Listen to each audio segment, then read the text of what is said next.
네, 안녕하십니까. 공두림 한국사, 흔적의 한국사를 진행을 하고 있습니다.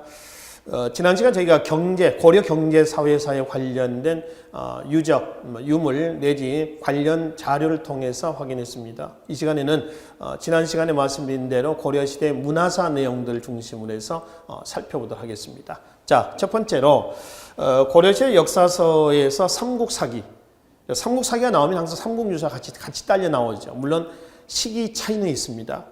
삼국사기는 1145년에 김부식에 의해서 관찬사서입니다. 관찬사서로 편찬된 거고요.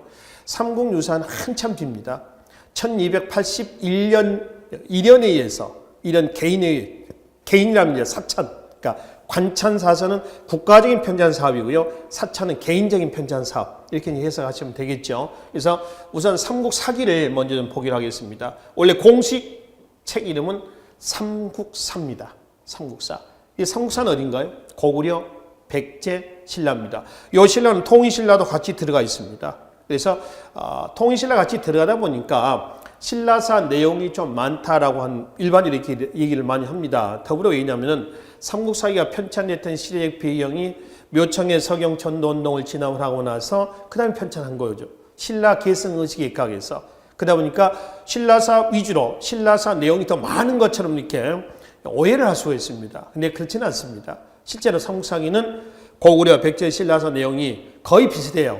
분량 자체가 거의 비슷합니다. 단지 신라는 통일신라까지 들어가다 보니까 내용이 조금 많게 느껴지는 것이지 뭐 볼륨에 있어서는 거의 비슷합니다. 아시겠죠? 그럼 삼국사기는 기전체 사서입니다. 기전체라고 하는 건 여러분들 아시다시피 본기, 세가, 지, 표, 열전 이 5개 챕터로 되어 있어요. 본기는 왕의 일대기고요. 세가는 제후들, 지는 각종 제도사, 표는 연대표입니다. 열전은 개인의 전기가 들어갑니다. 근데 삼국사기에는 기전체의 역사서이지만은 뭐가 빠져 있냐면은 세가가 빠져 있습니다. 세가 없어요. 조선 초기에 고려사 아시죠? 고려사도 기전체입니다. 근데 고려사도 기전체지만 고려사는 본기가 없어요. 본기. 그래서 기전체의 틀만 취합했다, 따왔다라고 하는 거지. 네. 본기세가 지표열전에서 5개 챕터 딱 됐다. 이렇게 얘기하지는 않습니다. 아시겠죠? 그래서 삼국사기는 유교적 합리주의 사관. 그러니까 유교적 합리주의 사관이라면 물 흐르는 대로 가자는 겁니다. 역행하지 말자는 거죠. 이런 시각에 입각해서 편찬된 신라사 계승 의식에 입각한 책입니다. 김부식에서 편찬됐고요. 묘책의 서경천도운동 같이 연관해서 얘기를 하셔야 됩니다. 그리고 이제 삼국사기하고 같이 이제 볼 수 있는 것이 삼국유사입니다. 자, 이 삼국유사의 한자를 보시면 잘 안 보입니다만은 삼국유사 그렇습니다. 삼국유사에서 혹시 이 사자를 이 일사자가 아니라 기록한다 할 때 역사 사자, 삼국유사 이렇게 오해하시는 분도 계십니다. 근데 삼국유사는 이 사자가 아니고요. 이 사자가 아니고 뭐냐 그러면은 바로 이 사자입니다. 유사 이렇죠. 유사. 유사라고 하는 단어를 먼저 보기 전에 말이죠. 혹시 유민이라는 얘기 한번 들어보셨습니까? 유민은 뭘 유민이라냐면은 멸망한 나라에 떠돌아다니는 백성을 유민이라고 그래요. 아시겠죠? 멸망한 나라의 떠돌아다니는 백성을 유민한다. 그러면 유사는 뭘까요? 멸망한 나라에 떠돌아다니는 이야기란 뜻이에요. 그게 삼국유사입니다. 그럼 멸망한 나라에 떠돌아다니는 이야기는 어디예요? 고구려, 백제, 신라에 결국은 떠돌아다니는 이야기를 모아놓은 책, 이게 삼국유사입니다. 이거는 어떤 역사 편찬 방법에서 뭐 기전체, 편년체, 기사본말체 뭐 이렇게 나누지 않습니까? 딱히 뭐라고 얘기할 수 없습니다. 그중에 가장 가까운 것이 기사본말체입니다. 그러니까 어떤 사건 하나를 제목을 제시하고요, 그 관련된 내용을 쓰는 겁니다. 끝나죠? 그 다음에 또 어떤 사건 하나 쓰고요, 제목을 쓰고 그 사건에 관련된 얘기를 쓰는 겁니다. 예를 들어서 효녀심청에 대한 얘기가 있다면 효녀심청. 효녀심청이 어떻게 태어나고 어떻게 성장하고 어떻게 아버지의 눈을 뜨게 했으며 그 내용들이 딱딱 단락별로 되어 있어요. TV 드라마에서 본다면은 편년체는 연속극입니다. 그리고 기사본말체는 단막극입니다. 이렇게 비교하시면 간단합니다. 단막극 형태로 되어 있는 것이 삼국유사예요. 자유체입니다. 자유체인데요. 굳이 따지면 기사본말체하고 거의 비슷하다. 이렇게 보시면 됩니다. 그리고 단군신화가 수록된 가장 오래된 책이기도 합니다. 단군신화. 아시죠? 그래서 삼국유사는 고려 말 충렬왕대 때, 원간섭기예요. 충렬왕대 때 편찬됐던 책. 이렇게 이해를 하시면 되겠죠. 자주 주체적인 시각이 간 책이다라고 해석을 하시면 되겠습니다. 그래서 고려시대 때 역사서에서 빼놓을 수 없는 것이 삼국사기하고 삼국유사입니다. 간헐적이긴 합니다만은 이게 삼국사기하고 삼국유사에 관련된 기출문제들이 한 2년에 한 번꼴 정도로 출제가 되고 있습니다. 그래서 역사서 부문에서 삼국사기와 삼국유사는 좀 기억을 좀 해 두실 필요가 있습니다. 자, 그럼 이제 대각국사 의천. 의천이 나오면은 고려 후기 때 누가 나옵니까? 보조국사 진울이 나오죠. 의천과 진울은 항상 출제가 되는 사람이라고 했습니다. 한국 사상사에서 꼭 출제가 된 사람 6명. 누구였죠? 자, 통일신라이 누구예요? 원효, 의상. 고려 누군가요? 의천, 진울. 조선이 누굴까요? 성리학자 이왕과 이 6명입니다. 항상 출제됩니다. 꼭 기억을 하십시오. 자, 그럼 여기서 지금 고려 전기 때 의천하고요. 고려 후기 때 보조국사 진울이 나옵니다.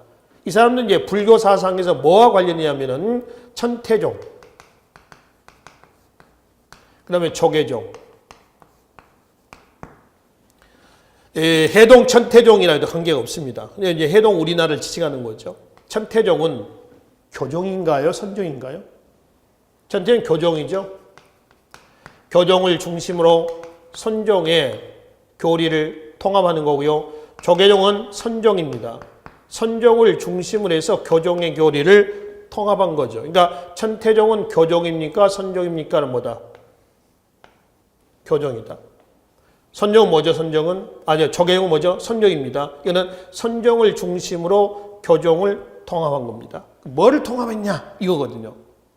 천태종은요. 교종을 중심으로 해서 선종의 교단의 통합이에요. 교단. 자, 선종은 조계종은 선종을 중심으로 한 교종의 교리의 통합입니다. 교리. 가장 큰 거는 교단이냐 교리냐 이거거든요. 그럼 뭐가 더 완벽한 통합일 것 같습니까? 여러분들 생각할 때는. 교단이 아니면 교리가 뭐가 더 완벽한 통합이에요? 교리가 완전한 통합입니다. 그러니까 교단이라고 하는 건 뭐냐면은 이렇게 보시면 됩니다. 교단은 이게 교종이고 선종입니다. 이렇게 붙여놨다라고 보시면 돼요. 근데 교리의 통합이라고 하는 건 완전히 믹서를 해놓은 겁니다. 이게 완벽한 통합이에요. 아시겠죠? 요는 이제 이 천태종은 누구에 의해서? 의천. 이거는 뭐죠? 진울에 의해서. 그리고 이제 천태는 고려 전기입니다. 그 다음에 주로 숙종대 때를 전후에서 활동했죠. 문종의 아들이라고 그랬고요. 조계종은 고려 후입니다. 고려를 전후기로 나누게 된 사건, 그럼 뭘 얘기하죠? 1170년에 뭔가요? 고려 문벌 귀족 사회를 박살낸 사건이에요. 무신정변입니다. 그래서 무신 정권, 특히 최씨 정권에 의해서 선종이 부흥을 하게 되는 것이죠. 그래서 무신정변 이전에는 천태종, 무신정변 이후에는 조계종 이렇게 이제 구분하면 되는데요. 교단의 통합이건 교리의 통합이건 이거는 누구로부터의 영향을 받았냐 그러면 누구죠? 바로 통일신라 때의 원효입니다. 원효의 여러 개 흩어져 있는 사상을 하나로 묵자라고 하는 화쟁사상 나오죠. 화쟁입니다. 쟁은 싸우는 거죠. 화는 싸우지 말자는 겁니다. 싸우지 말고 화합하는 사상이에요. 통합사상입니다. 그래서 원효는 여러 개 흩어져 있는 불교 사상을 하나로 통합하려고 노력을 했습니다만 잘 되진 않았습니다. 그래서 원효의 화쟁사상은 빛을 보지 못했지만은 나중에 화쟁사상의 영향을 받아서 누가? 의천이 교종을 중심으로 한 선종의 교단 통합, 그 다음에 진울이 선종을 중심으로 한 교종의 교리의 통합을 이룩을 해놨던 것이죠. 그래서 불교 사상가에서요, 우리가 원효, 의천, 진울, 시기는 다릅니다. 시기는 다릅니다만은 이 세 사람이 같이 제시가 되면은 뭐를 얘기하고자 하는 것이냐라고 하는 거죠. 뭘 것 같아요? 불교 사상의 통합입니다. 아시겠죠? 불교 사상의 통합, 이렇게 이제 기억을 좀 해두시면 되겠다라고 하는 것이죠. 특히 조계종의 개창했던 진울의 제자이면서 조계종의 2대 종정입니다. 진각국사, 해심이 나오죠. 해심 그러면 또 하나 기억을 좀 해둬야 할 게 하나 있습니다. 유, 불, 일치설이에요. 유교와 불교의 일치, 유불 일치. 원래 이 사람은 스님이 아니에요. 원래 유학자입니다. 유학자. 근데 이제 어머니가 관리가 되는 걸 굉장히 원했다라고 이제 알려져 있습니다. 그래서 어머니가 살아계실 때 과거에 급제를 해가지고요, 제술과에 급제했던 사람이에요. 그래서 관리 생활 했어. 근데 어머니가 돌아가시자 자기 본연의 길로 되돌아옵니다. 다시 스님이 되는 거죠. 승려가 되는 겁니다. 그러고 나서 이제 본인이 공부했을 때 유학과 본인이 이제 불교에 귀해가지고 불교를 공부하다 보니까 유교나 불교나 뭐 하더란 얘기예요. 똑같으라 결론은. 어떤 면에서 같으냐 그랬더니 해심 얘기입니다. 유교나 불교나 다 인간의 뭐를? 심성이에요. 심성. 인간의 심성을 연구한다는 측면은 같더라. 그래서 고려 말 성리학이 수용될 수 있는 사상적 토대를 만드는 사람이에요. 그래서 해심의 유불일치설 그러면 성리학 수용의 사상적 토대 마련, 이렇게 같이 매치를 해서 기억을 좀 해 두시라라고 하는 겁니다. 그래서 고려 이제 불교 사상가에서 의천과 진울과 해심까지 해서 더불어서 우리가 확인을 좀 해보시면 되겠습니다. 자, 그리고 고려의 불교의 융성과 함께 또 하나 볼 수 있는 것이 팔만대장경, 주로 장경각과 팔만대장경인데, 장경각은 경전을 소장하고 있는 건물이란 뜻이에요. 장경각. 이 팔만대장경이라고 있는 이 안에 여기가 굉장히 경사진 곳입니다. 합천의 인사죠. 들어가면은 이 안에 건물이 있습니다. 그 안에 건물이 이쪽 건물입니다. 팔만대장경이 보관되어 있는. 물론 이 안에는 들어갈 수는 없습니다. 없고요. 이 건물도 들어가면은 안쪽으로 가지 못합니다. 예전에 뭐 들어가기도 했었습니다만은 이 건물 앞쪽에 이렇게 이제 울타리를 쳐놓고요, 관람만 하게 돼 있어요. 안에 들어가서 보지 못합니다. 이 자체가 장경각이라든가 팔만대장경을 포함해가지고 여러 가지 경전도 있죠. 뭐 초조대장경, 또 교장, 교장 뭐 예전에 속장경이라고 하지 않습니까? 뭐 이것 또 팔만대장경, 이건 이제 교장과 초조대장경과 교장이 몽골 침략 때 일부 소실됐지 않습니까? 그래서 다시 조판했다. 그래서 이거를 제조대장경이라고 합니다. 다 유네스코 세계 기록문화유산이에요. 그리고 장경각은 유네스코 세계 문화유산에 해당이 되겠습니다. 이 자체가 문화유산이거든요. 그러니까 이런 만져서는 안 돼요. 이 자체 기둥도 만져서는 안 됩니다. 기둥도 이 문화유산이거든요.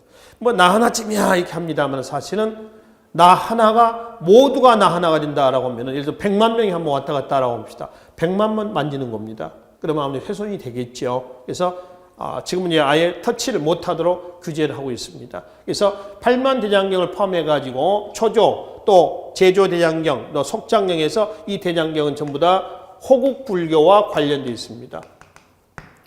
특히 이제 불력에서 몽골의 침략을 막자는 거고요. 초조대장경은 불력에서 거란의 침략을 막자라고 하는 거죠.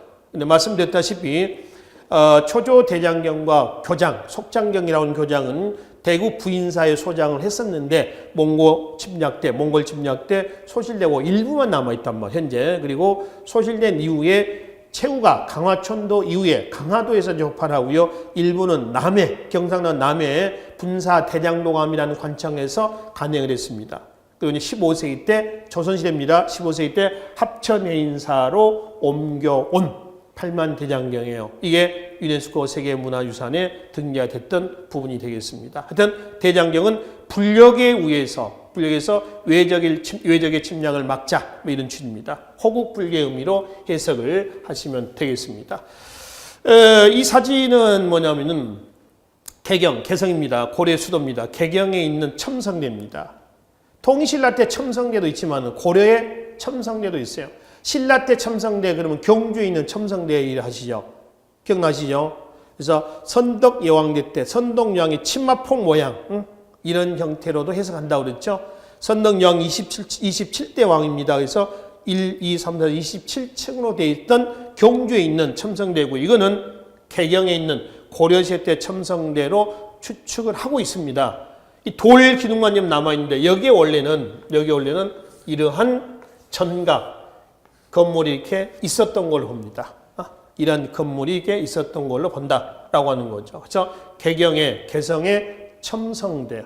아시겠죠? 이거는 고려시대 때 천문관측이 행했다라고 하는 이유고요. 하나의 근거가 되는 거고요. 아울러 천문관측은 농업과 관련돼 있다는 거. 비가 오냐 안 오냐 뭐 기록해 놓은 거죠. 그래서 다음에 농사에 참고 자료를 쓴다는 겁니다. 또 하나는 뭐냐면은 통치 목적과 관련돼 있다는 거죠. 그러니까 통치 목적과 관련돼 있다라고 하는 것은 곧 국왕은 천명, 하늘의 명령을 따라서 통치한다. 그럼 국왕은 곧 누구라는 거예요? 하늘이다. 그래서 통치 목적과 관련되어 있습니다. 이거는 고려만 아니고요. 신라, 조선도 마찬가지입니다. 천문학 천체 관측의 연구는 통치 목적 하나고요. 농업과 관련되어 있다. 이렇게 해석을 하시면 되겠습니다. 자, 그리고 이제 이거는 향약 구급방이라고 하는 고려시대 때 현재 우리나라에 현존하고 있는 가장 오래된 의서입니다. 가장 오래된 의서요. 구급이라고 하는 건 아시죠? 응급 환자가 나타나면 119 구급대가 출동하지 않습니까? 119 전화를 하면, 그죠? 그 구급입니다. 응급 환자를 구하는 거죠. 구급이고요. 그럼 향약이라고 하는 건 뭔가 향약? 향이라고 하는 건 우리 겁니다. 우리 거의 향. 토착. 중국 게 아니라는 거죠. 약은 아시죠? 이건 약은 뭐예요? 약국 갈 때 약이거든요. 그렇죠? 약이에요, 약. 그러니까 향약이라고 하는 건 그건 뭐냐면은 우리의 약입니다, 우리의 약. 그러니까 이거 이전에는 중국의 처방제를 많이 갖다 썼습니다. 중국의 처방. 예를 들어서 중국 사람들은 예를 들면 이렇습니다. 자, 배가 아파 죽겠어. 그러니까 중국 사람들은 어떻게 처방하냐면은 예를 들면은 배꼽에다가 쑥을 쪄가지고 빻아가지고 배꼽에다 붙인다거나 머리가 아픈다 그러면은 머리에 파스를 바른다거나 이렇게 처방했다라고 칩시다. 근데 그거는 중국인에 대한 처방이지 않습니까? 우리나라하고는 잘 안 맞아. 토질도 다르고 사람들이 다르기 때문에. 그래서 우리나라 사람들은 예를 들어서 무슨 머리가 아프다 그러면 팥을 바른 게 아니라 머리팍에 된장을 바른다거나, 배가 아프다 그러면 무슨 쑥을 찧어가지고 배꼽에다 얹는 것이 아니라 배 위에다가 뜨거운 돌을 달궈서 배 위에다 얹는다거나, 그렇죠? 따뜻하게 하는 거죠. 온열 효과죠. 이렇게 한다거나 이런 식으로 각기 처방이 달라요. 그래서 중국 거하고는 구분하자는 겁니다. 이게 향약 구급방입니다. 향약 구급방 이렇게 되어 있습니다. 그래서 중국과는 다르다라고 하는 거고요. 현존하고 있는 우리나라의 가장 오래된 의서입니다. 고려시대 때고요. 주의하실 것은 조선 세종대 때에 향, 약, 집, 성, 방이 조선 세종입니다. 이 향약, 집성방하고 혼동하지 마시라는 거 아시겠죠? 자, 여기서 문제 하나만. 향약이라는 얘기는 지금 말씀드렸습니다. 중국의 처방전하고 다르다라고 하는 거죠. 조선 후기 때 말이죠. 19세기 때입니다. 이재마라는 사람 아시죠? 이재마, 의, 수세, 보원이라고 하는 의사가 있습니다. 여기에서 이재마는 어떤 학설을 제시했냐면은 사상의학을 제시합니다. 사상의학. 사상의학이죠. 숫자로 4를 쓰니까 좀 이상하네요. 사상의학입니다. 이 체질의학체가 아닙니까? 체질. 그러니까 인간의 체질에 따라서 처방을 달리한다라고 하는 거죠. 똑같은 두통 환자지만은 이 사람의 체질에 따라서 A라는 사람은 무슨 A라는 약을 먹고 B라는 사람은 B라는 약을 먹고 이런 것들이죠. 그래서 태양, 태음, 소양, 소음 이렇게 해가지고 사상의학 이걸 제창했던 사람이 이재마입니다. 오늘날의 한의학에도 영향을 줍니다. 근데 그 한의사한테서 한약방에 지금 한의원이죠. 한의원에 가가지고 보면은 가끔 한의사들이 그러잖아요. 침 맞으러 가거나 그럴 때 체질 얘기하면은 환자께서 태음입니다, 소음입니다 이런 얘기 하죠, 그죠? 그 체질 의학입니다. 이런 건 어떻습니까? 저는 개인적인 얘기입니다만은 머리가 아프거나 그럴 때는 뭐 하여튼 어떤 두통약이 여러 종류가 있잖아요. 그죠? 개 뭐뭐도 있고, 펜 뭐도 있고, 아스 그런 약들이 있지 않습니까? 근데 저는 두통이 있거나 할 때요, 꼭 어떤 약, 그 중에 특정 약을 먹어야 좀 낫더라고요. 똑같은 두통약인데 다른 약을 먹으면 잘 안 맞더라고요. 이것도 일종의 체질의학과 같은 이런 거인 것 같아요. 이런 거. 물론, 약을 처방을 할 때 말이죠. 후레시보 효과라고 합니까? 그런 거 있죠. 갑자기 그 용어가 생각이 안 납니다만은, 밀가루를 빻아줬는데 약이라고 줬더니 먹고 환자가 나았다. 깨끗이 이런 것도 있고 그러지 않습니까? 그건 이제 체질의학은 관계가 없는 거고요. 개인적으로 이제 본다면은 저는 A란 약을 먹어야지 꼭 두통과 통증이 있을 때 낫더라라고 하는 겁니다. 이것도 일종의 사상의학과 같은 그런 처방이죠. 이게 이제 이재마의 동의수세보원에서 얘기하고는 사상의학이 되겠습니다. 하여튼 이건 좀 너무 갔나요? 조선 후기 때 얘기고 고려시대 때 향약 구법할 때 향약이라고 하는 얘기에 대해서 설명을 좀 해드렸습니다. 자, 그리고 이제 고려시대 때 출판 인쇄술의 발달 과정에서 나타나고 있는 직지입니다. 또는 직지심경이라고도 그러고요. 또는 직지심체 요절이라고 합니다. 원래는 이제 이름이 좀 길어요. 초록불조, 백운하상, 초록불조, 직지심체요절. 원래 이름이 이렇습니다. 줄여서 이렇게 일한다. 이 직지심경은 유네스코 세계 기록문화유산에 등재됐습니다. 현존하고 있는 가장 오래된 금속 활자본에서 직지라고 하는 거죠. 자, 그러면은 현존하고 있는 가장 오래된 목판 인쇄본, 그럼 뭘 얘기를 하죠? 통일신라 때 뭐가 있죠? 무구정광 대다란이경입니다. 줄여서 다란이경이라고 하죠. 이건 이제 현존하고 있는 세계에서 가장 오래된 목판 인쇄본. 이거는 세계에서 가장 오래된 금속 활자로 인쇄된 인쇄물이겠습니다. 프랑스에 현재 보관이 되어 있고요. 아울러 이제 그 직지심경과 관련해서 고려시대 때 금속 활자를 우리가 확인하고 넘어갑시다. 이게 이제 왼쪽에 있는 것이 복자입니다. 복자를 거꾸로 써놓은 거고요. 이거는 지금 현재는 사용하지 않는 한자입니다. 한자 자체는. 이거는 전자입니다. 이 전자는 현재 사용하지 않는 한자예요. 그래서 저기 이제 복활자라고 그러고 이거를 전활자라고 합니다. 고려시대 때 금속 활자로서 유일하게 남아있는 두 개입니다. 나머지도 어디에 있는지 모르겠습니다만 현재 학계에 보고된 것 중에 딱 두 개예요. 이거는 어디에 있냐면 국립중앙박물관 서울 용산에 있습니다. 용산. 지난번에 공드림 학생들을 데리고 제가요 한 달 정도 한두 달 정도 된 것 같습니다. 공드림 학생들을 데리고 국립중앙박물관 견학을 한번 한 적이 있습니다. 아마 그때 홍보도 하고 해서 학생들이 제법 와서 국립중앙박물관 견학을 했습니다. 거기 가서 직지심체 요절 또 활자 인쇄 과정 또는 이 복활자 이런 것도 다 확인했거든요. 그래서 용산에 있는 서울 국립중앙박물관에 보관이 되어 있고요. 이거는 개성에 가면 있습니다. 개성 역사박물관에 현재 보관이 되어 있어요.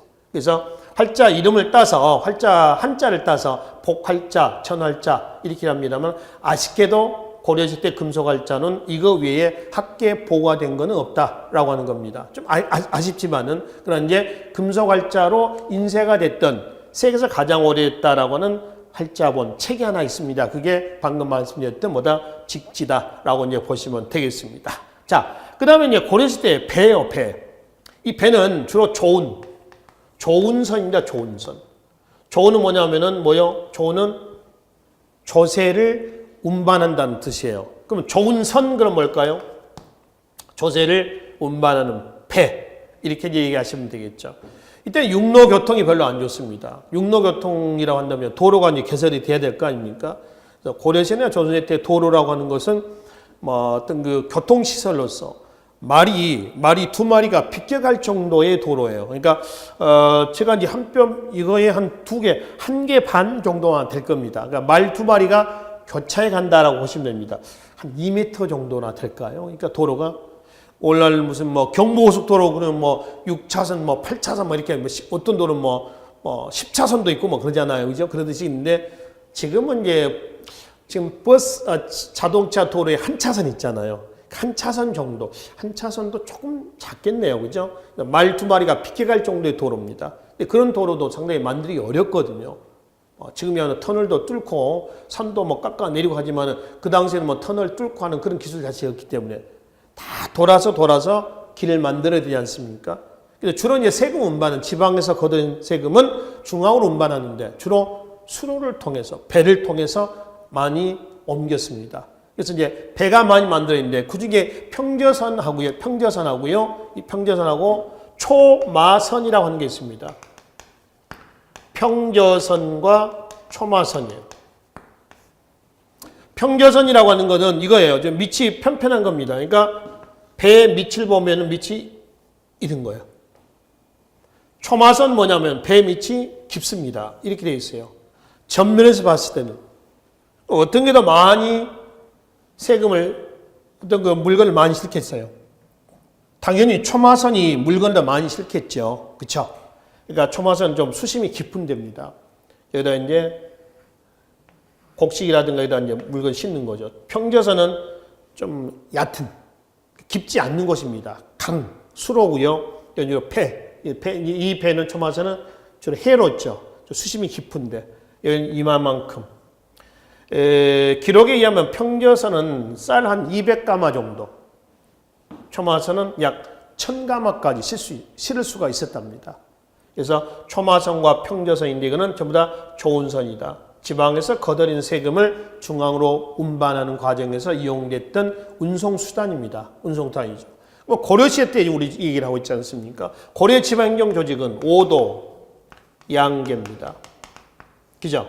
5도 양계, 그럼 5도는 행정적인, 양계는 군사적인 구역이거든요. 그래서 양계는 북계와 북계, 그 다음에 동계 이렇게 되어 있죠. 그렇죠? 그 다음에 5도는 서해, 교주, 양광, 전라, 경상도입니다. 아시죠? 이 5도 양계예요.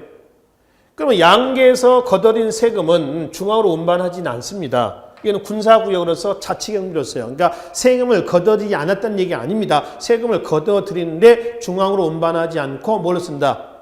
자치경비로 쓴다. 아시겠죠? 그리고 5도의 이제 서해, 교주, 양광, 전라, 경상도입니다. 여기에서 거둬들인 세금을 중앙으로 이제 운반합니다. 개경으로. 이때 이제 운반했던 배가 초마선, 평전에서 좋은 선이다 라고 하는 것이죠. 조선시대 때 가면 왜 양계와 같은 지역이 있잖아요. 그게 어디냐면은 함경도, 평안도, 제주도입니다. 물론 제주도 하나의 도는 아닙니다. 팔도의 하나는 아니고요. 조선시대 때 제주도는 전라도에 부속된 섬이에요. 아시겠죠? 그래서 조선시대 때 이제 함경도 하고요. 평안도 하고 제주도는 익류 지역이라고 그래서 세금을 안 걷어들인 적이 아니라 세금을 걷어들이는데 중앙으로 운반하지 않고 특정 그 지역의 경비로 자치경비로 쓴다라고 하는 겁니다. 그걸 익류 지역이다라고 얘기를 합니다. 익류입니다. 익류.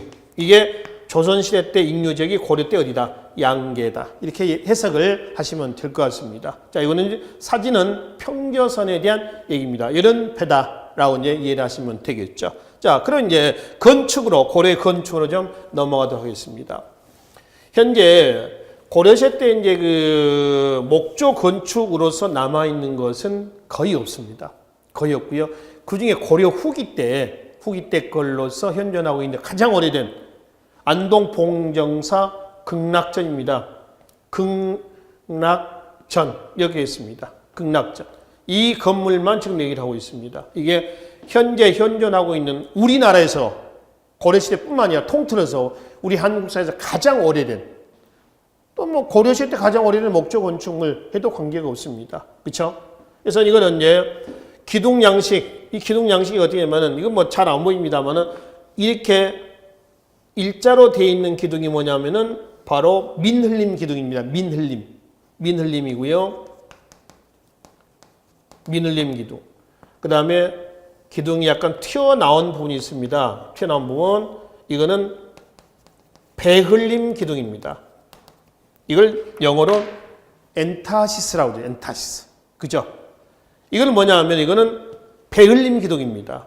안정감을 줍니다. 안정감. 배흘림 기둥이고요. 그 다음에 이 기둥하고요. 이 지붕이죠. 지붕입니다. 지붕하고 이 기둥하고 사이에 이 분이 있습니다. 이거 있죠. 이걸 뭐라냐면은 이거를 뭐라고 그래요? 공포라고 그래요. 공포. 또는 두공 양식이라고 합니다. 두공, 공포. 근데 이거는 이제 지붕의 무게를 밑으로 골고루 그 분산시키는 역할을 하고요. 지진이 일어나면은 건물이 흔들려서 무너질 수가 있지 않습니까? 그래서 이거는 삐그덕삐그덕거리는 역할을 합니다. 우리 인체 구조에서 본다면 어떤 그 관절 있죠. 무릎 관절과 같은 그런 역할을 하는 것이 바로 이 공포다라고 합니다. 그러면 지붕하고 그다음에 여기 기둥 사이에 공포가 하나 있죠. 이렇게 하나씩 있는 것은 뭐냐 하면은 주심포 양식이라고 해요. 주심포. 근데 이제 이거 다 주심포입니다. 이거 영주 부석사 무량수입니다만 이것도 이제 베을린 기둥이거든요. 그래서 여기에 기둥하고 지붕 사이에 공포 하나씩 있죠. 그죠? 이건 다 주심포 양식이에요. 주심포. 이것도 주심포 양식입니다. 예산 수덕사 대웅전입니다만 이거 베을림 기둥이고요. 기둥과 지붕 사이에 공포가 하나씩 있습니다. 이게 예산 수덕사 대웅전이고요. 이건 황해도 사리원에 있는 성불사 응진전이거든요. 이 전면 건축이고요.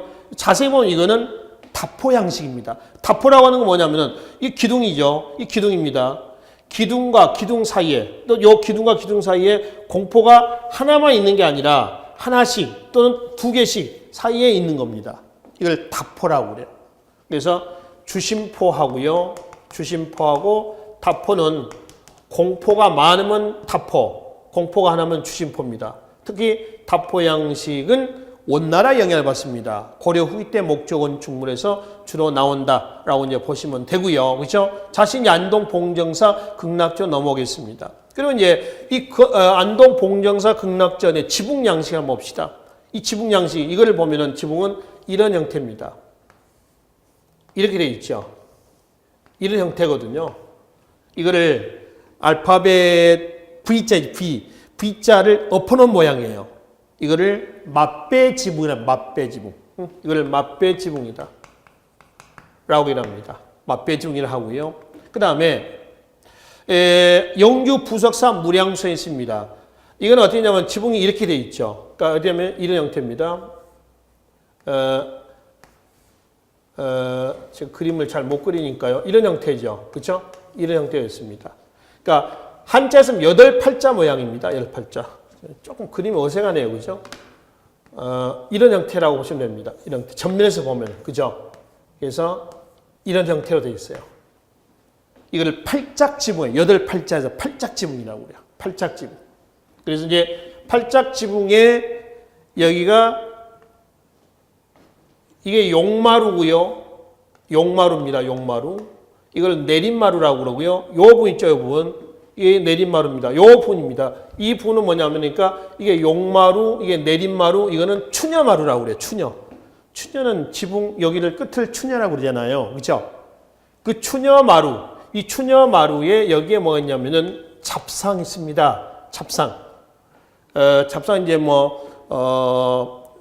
그 삼장법사, 손오공, 접팔계, 사오정 뭐 이런 것들이 얹어져 있어요. 이 잡상을 여기다 배치해놓은 이유는 뭐냐? 잡상에 배치한 이유는 이 건물 주위에 있는 안 좋은 기운들이 있죠. 이거를 지키는, 방어하는 그런 역할을 담당한다. 이렇게 얘기합니다. 일종의 그 조선시대 때 왕릉이라든가 왕릉이요. 왕릉에 가면은 붉은색으로 된 그 입구에 이런 거 있죠. 뭐 일제시대 때 신사 참배할 때 보면은 그 신사의 입구에 있는 그런 거 있지 않습니까? 이거를 이렇게 돼 있는데 이거를 이거 삼지창도 있고요. 이거를 홍살문이라고 그러거든요. 홍살문 명칭은 지금 홍살문 홍색으로 돼 있다는 겁니다. 이거는 어떤 의미냐면은 역시 안 좋은 기운들을 내쫓는 벽사의 의미입니다. 벽사. 사는 이단, 안 좋은 거죠. 벽은 퇴치한다는 겁니다. 벽사의 의미로서 붉은색으로 칠해놓거든요. 붉은색으로. 그래서 이 잡상이 그런 벽사의 의미로 해석을 하시면 됩니다. 또 색깔로 보면 붉은색은 좀 그 귀신을 내쫓는 그런 역할을 합니다. 양력 12월 22일 날 동짓날 아닙니까? 동짓날. 그죠? 이 동짓날은 옛날부터 굉장히 큰 행사입니다. 우리나라에서 4대 명절 중에 하나거든요. 추석, 설날, 동지, 정월대보름에서 큰 행사인데요. 이때도 팥죽을 끓여 먹잖아요. 그죠? 팥죽을 끓여 먹고 그 팥죽 붉은색 기운을 붉은색은 멀리 이렇게 뿌려놓는 겁니다.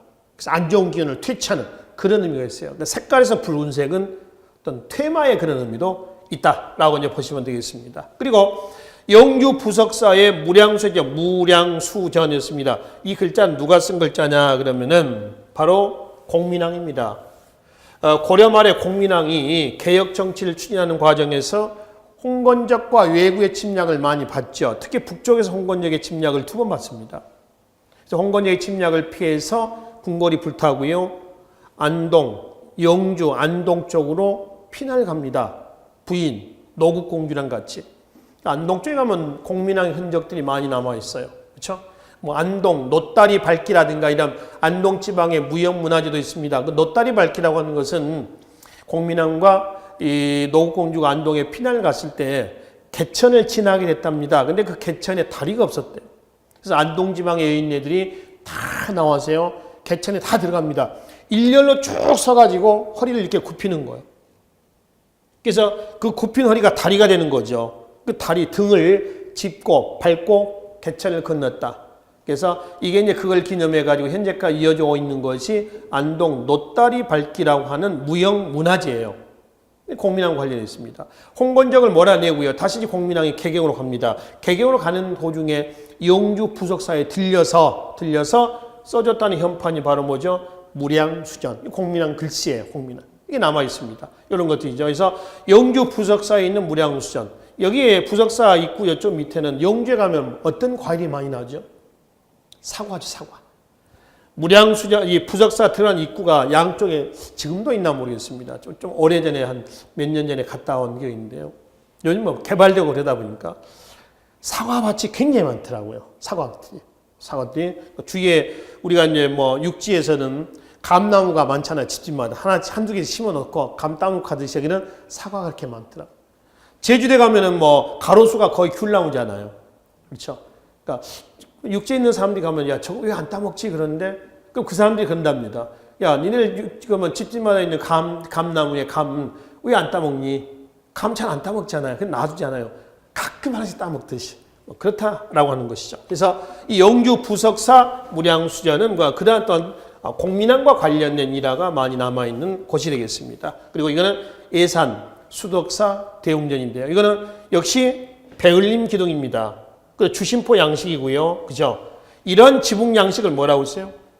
맞배 지붕이라고 했습니다. 맞배 지붕. 그러니까 8팔자는 게 팔짝 지붕.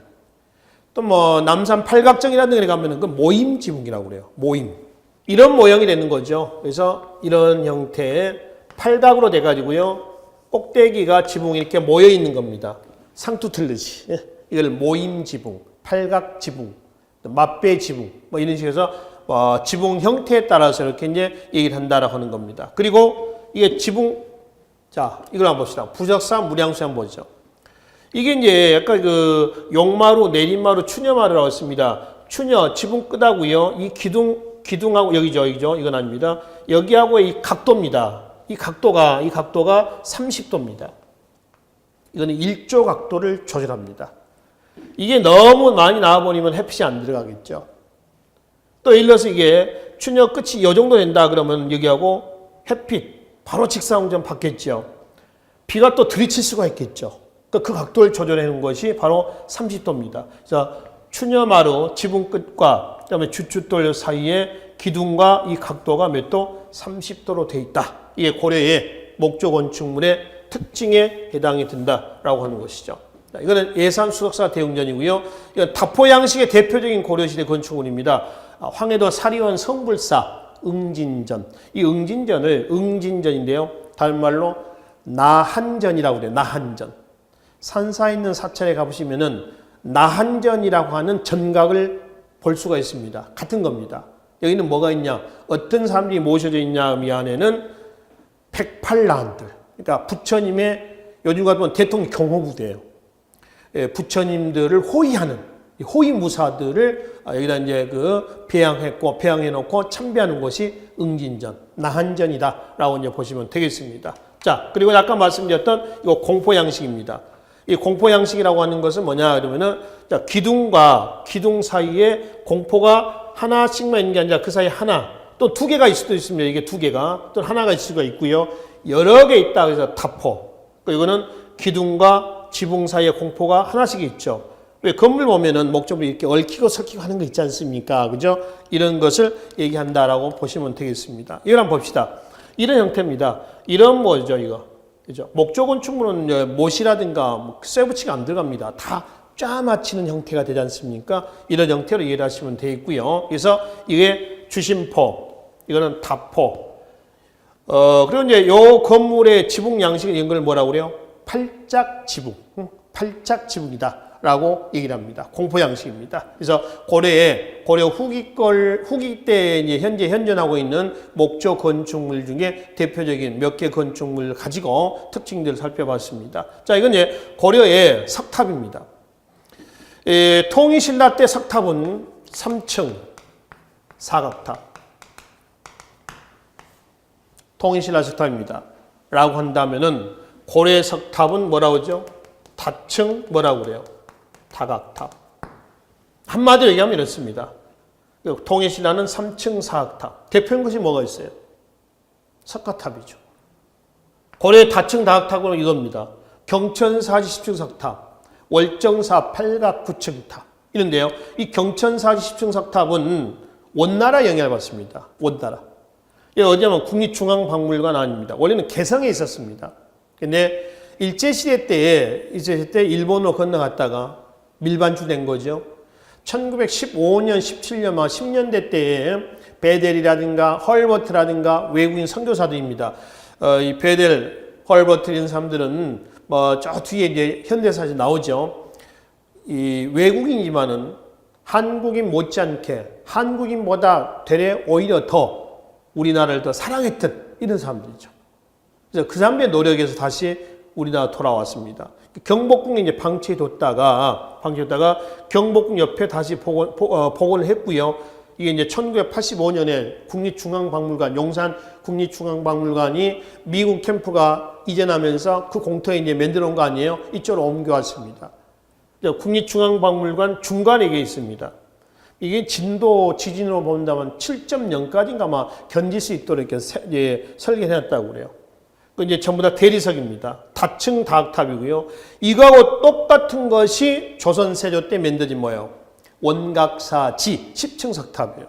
그래서 고려 조선 세조 때 원각사 10층 석탑은 지금 원각사터. 그래서 이거 종로 아마 삼가 쪽 종강역 부분이 될 겁니다. 뭐 그게 그 원각사터 있죠. 탑골공원이라고 하잖아요. 왜 인사동 들어가는 골목이거든요. 거기에 현재 있습니다. 이거하고 똑같은 것이. 그건 야외에 있기 때문에 또 그 탑골공원이 비둘기들이 많고 그러잖아요. 비둘기들이 여기다가 똥을 많이 싸웠습니다. 대리석이라고 하는 것은 산성에 굉장히 약해요. 그러니까 비둘기 똥이라든가 또 요즘에 뭐 기후 변화로 해서 산성비가 또 많이 내리잖아요. 그래서 훼손이 많이 돼요.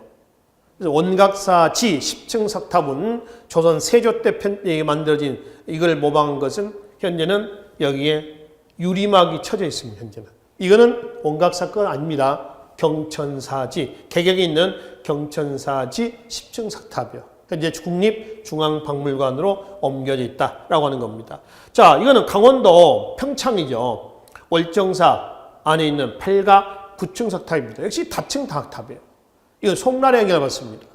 그래서 고려시대 때는 다층 다각탑으로 송의 영향을 받은 월정사 8가 9층 석탑, 그리고 원나라 영향을 받았던 경천사지 10층 석탑, 그리고 경천사지 10층 석탑은 조선 세조 때 원각사지 10층 석탑에 영향을 줬다라고 하는 것이죠. 자, 그리고 이거는 고려시대 때 탑으로서 부여에 있는 무량사 5층 석탑입니다. 이 부여에 있는 무량사 5층 석탑은 자, 이거를 우리는 기단이라고 그랬습니다. 고대 문화사에 말씀드렸죠. 석탑의 명칭에서는 이걸 탑신이라고 그랬죠. 탑신. 이걸 옥계석이라고 했습니다. 옥계석. 이거 탑 머리 부분입니다. 탑 두부라고 그러죠. 우리가 1층, 2층 하는 것은 탑신만 가지고 얘기한다고 했죠. 1, 2, 3, 4, 5. 이렇게 외웁니다. 여기는 아닙니다. 이건 탑투부죠. 한자로는 상륜부라고도 얘기를 한다라고 하는 겁니다. 부여에 있습니다. 부여는 삼국시대 때 어느 나라가 위치한 곳인가요? 백제죠. 이 탑을 한번 보세요.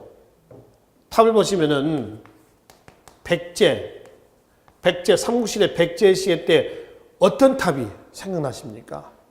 부여에 있는 정림사지 5층석 탑 있죠. 기억나십니까? 혹시 기억이 안 나시면 한번 빨리 검색 한번 해보십시오. 우리가 앞에 고대 문화사에서도 말씀을 드렸었습니다. 거기 찾아가는 것보다 한번 검색을 한번 해보시는 게 빠를 겁니다. 똑같은 위치예요. 부여입니다. 지역입니다. 위치는 아니고요. 똑같은 부여라는 지역이에요. 그러니까 옛날 백제 지역에서는 백제의 문화가 그대로 나라만 바뀌었지 그대로 계승되고 있다라고 하는 것을 확인해 볼 수가 있습니다. 그 지역적인 특성이 반영된 것이다 라고 보시면 되겠죠. 자, 이거는 경기도 여주 고달사 절 이름 뒤에 지자가 붙어 있는 것은 터지자죠. 터지자. 그러니까 절은 없고 터만님 남아있는 터지자입니다. 여주 고달사 원종대사 해진탑인데요. 이는 승탑입니다. 승탑. 한자는 뭐라고 그랬어요? 부도. 자, 문제. 석탑과 승탑의 차이. 석탑은 부처님의 사리탑. 그죠? 승탑은 승려의 사리탑. 이게 승탑입니다. 이 승탑은 불교 뭐와 밀접한 관련을 가지고 있다고 그랬죠? 선종입니다. 선종. 선종이 유행했을 때는 승탑이 항상 나온다. 그러니까 신라 하대 때 선종이 유행하죠. 고려 후기 때 진울의 조계종 아닙니까? 조계종 선종이라고 그랬죠. 그래서 진울의 조계종 유행했던 고려 후기 신라 하대 때 선종이 유행하면서 부도, 승려의 사리탑이에요. 이게 많이 나온다. 우리나라 승탑의 특징은 팔각원당형입니다. 뭐 다른 형태도 있습니다. 뭐 기본적인 것이 팔각원당형이에요. 자, 이게 삼각부입니다. 팔각이고요. 팔각입니다. 이렇게 셋, 넷, 다섯, 여섯, 일곱, 여덟 개고요. 하각부죠. 이게 삼각부의 하각부 밑에 부분은 이것도 하나, 둘, 셋, 넷, 다섯, 여섯, 일곱, 여덟에서 맨 밑에도 팔각으로 되어 있어요. 팔각. 그리고 여기 안에는 뻥 뚫려 있습니다. 여기 안에 뚫려 있어요. 이렇게. 여기 안에 사리함이 있습니다. 그리고 여기는 둥근 쟁반같이 되어 있죠. 그래서 팔각 원당형. 이게 우리나라 승탑의 기본 유형이다. 라고 이제 보시면 되겠습니다. 이제 고려 후기 때 여주 고달사지 원종대사 해진탑라는 것을 사진을 통해서 확인하시면 되겠습니다. 자, 그런데 영주 부석사 무량수전 아까 보셨죠? 팔짝지붕에 배흘림 기둥에 그리고 주심포 양식. 그 무량수전이라는 현판은 공민왕이 있었다라고 하는 거예요. 그 영주 부석사는 물론 통신라 때에 의상대사가 만들었다고 그러죠. 부석, 돌을 들었다 놨다 뭐 이렇게 했다는 그런 의미의 부석이 되어 있습니다. 그 무량수전 안에 있는 소조 아미타 열의 좌상입니다. 좌상이라고 하는 건 좌 앉아있는 모습이에요. 소조할 때 소는 뭐냐면 진흙소자입니다. 진흙을 가지고 만들었다 해서 소조입니다. 진흙입니다. 진흙을 가지고 만들고요. 그 다음에 금도금을 해놓은 거예요. 이게 현재 현존하고 있는 우리나라 좌불상 중에서 가장 큰 겁니다. 가장 큰 좌불상이고요. 고려의 불상은 말이죠. 대체로 탈신라풍이에요. 신라 양식에서 과감하게 벗어납니다. 근데 그 중에서 신라 양식을 그대로 계승한 것이 뭐냐면 영주 부석사 무량수전 안에 있는 소조 아미타 열의 자상입니다. 보면 어때요? 불국사에 있는 대웅전에 있는 불상이라든가 또 석굴암에 있는 그 석굴암의 그 석가상 있잖아요. 똑같죠. 거의 같습니다. 그러면 이것 말고 고려시대 때 불상들은 방금 말씀드린 대로 탈신라풍이라고 했잖아요. 부석사 소조 아미타 열의 자상만 신라 양식을 계승했고요. 뭐 탈신라풍이다 하면 어떤 신라 양식이냐 이런 겁니다. 논산 관촉사 석조라고 하는 건 뭐예요? 소는 뭐예요? 소는 뭐예요? 진흙으로 만들었다는 거야. 소조죠. 그러면 석조는 뭐예요? 돌로 만들었다는 거예요. 이게 석조 미륵보살 입상입니다. 자, 좌상은 앉아있는 불상이에요. 그죠? 이게 좌상입니다. 입상은 뭔가 입상은 설립자입니다. 입상. 서 있는 불상. 서 있잖아요. 인체 비례 맞아 안 맞아? 안 맞죠. 머리는 뭐 거의 가분수 굉장히 크죠. 사각턱에다가 목 엄청 두껍습니다. 그죠? 그리고 손도 좀 투박하고요. 그죠? 그리고 여기는 어때요? 머리에 비해서 조금 안 맞죠? 균형이 안 맞습니다. 이게 논산 관촉사, 석조, 미륵보살, 입상. 그리고 이거는 안동, 이천동 소풀입니다. 보세요. 이거는 자연지형을 그대로 이용했는데 이거는 뭐냐면 이거는 그냥 바위입니다. 바위. 원래 있었던 자연 바위고요. 여기 두상만 다른 데서 만들어서 여기다 얹어놓은 겁니다. 이 고려시의 불상이 거의 이런 특징들을 가지고 있죠. 그래서 대체로 고려 불상은 탈신라풍이다. 인체 비례, 균형미, 조형미 안 맞습니다. 근데 그중에 신라 양식을 그대로 개성한 것이 영주, 부석사, 소조, 아미타, 요래, 자상이다. 이렇게 보시라는 것이죠. 자, 고려 문화예술의 극치를 달리고 있는 청자입니다. 이 청자, 도자기죠. 도자기는 중국 송나라의 영향을 받는다고 그랬습니다. 이거는 바로 앞강에서 고려 대무역에서 무역 품목에 나와 있었어요. 그래서 도자기는 중국의 영향을 많이 받습니다. 근데 상감청자 있죠. 이 상감이라고 하는 것은 이 기법은 고려만의 독자적 기법입니다. 그러면 어떤 걸 상감 기법이라 하느냐 그렇죠. 여기에 학이 있죠. 학만 봅시다. 다른 것도 마찬가지입니다만 학을 여기다가 그려요. 이렇게 그렸죠. 이걸 파내. 도자기를 만들어서 학을 만들어서 파내는 겁니다. 파낸 홈에다 검정 내지 하얀 흙을 메꾸는 겁니다. 이건 하얀색 흙으로 메꾸는 거죠. 그리고 유약을 발라서 1300도 내외에서 굽는 겁니다. 이렇게 파서 무늬를 내는 거, 이걸 뭐라고 그래요? 상감기법이라고 그래요. 아시죠? 상감기법이다. 이 상감기법은 고려만의 독자적 기법이고요. 전라남도 강진에 가면은 고려청자 도요지가 있습니다. 그래서 매년 8월 달인가 보면은 강진에서 청자 축제도 하고 그렇습니다. 고려청자. 그리고 그 상감기법이 뭐하고 비슷하냐면 바로 이 은입사 기법하고 비슷합니다. 정병은 술병입니다. 제사 지낼 때는 술병인데요.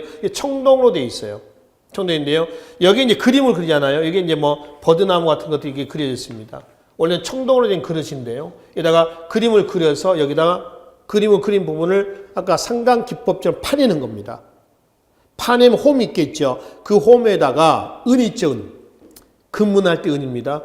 은을 실처럼 가느다랗게 만들어서 거기다 은으로 메꾸는 겁니다. 홈을. 그래서 뭐라고 그래요? 은입사. 은을 집어넣는 기법이라는 뜻입니다. 그래서 은입사 정병이다. 이건 이제 제사 지낼 때 아마 술이라든가 물을 담는 그런 용도로 사용되지 않았을까 이렇게 이제 우리가 얘기를 한다라고 하는 것이죠. 자, 그리고 이제 이거는 고려 말의 해화 중에서 공민왕이 그렸다라고 하는 뭐죠? 천산 대려도입니다. 천산에서 대려 사냥하고 있는 모습이에요. 이걸 천산 대려도인데 이거는 원나라의 영향을 받습니다. 지금 여기 보면은 두 명이 말을 타고 사냥하는 모습인데요. 변발하고 있죠. 변발하고 있습니다. 원나라 영향을 받은 거고요. 이 그림은 원래 이 그림만 있는 건 아니고요. 원래는 이 그림이 굉장히 큽니다. 이런 그림인데 이 부분은 그 중에 한 부분이에요. 한 부분입니다. 그러니까 이 그림이 있었는데 일설에 의하면 이렇죠. 이 그림 나머지 부분도 현재 남아있지 않아서 확인할 수도 없습니다만 한 5, 6명 정도가 이런 식으로 해가지고 찢어서 가졌다. 이렇게 얘기를 합니다.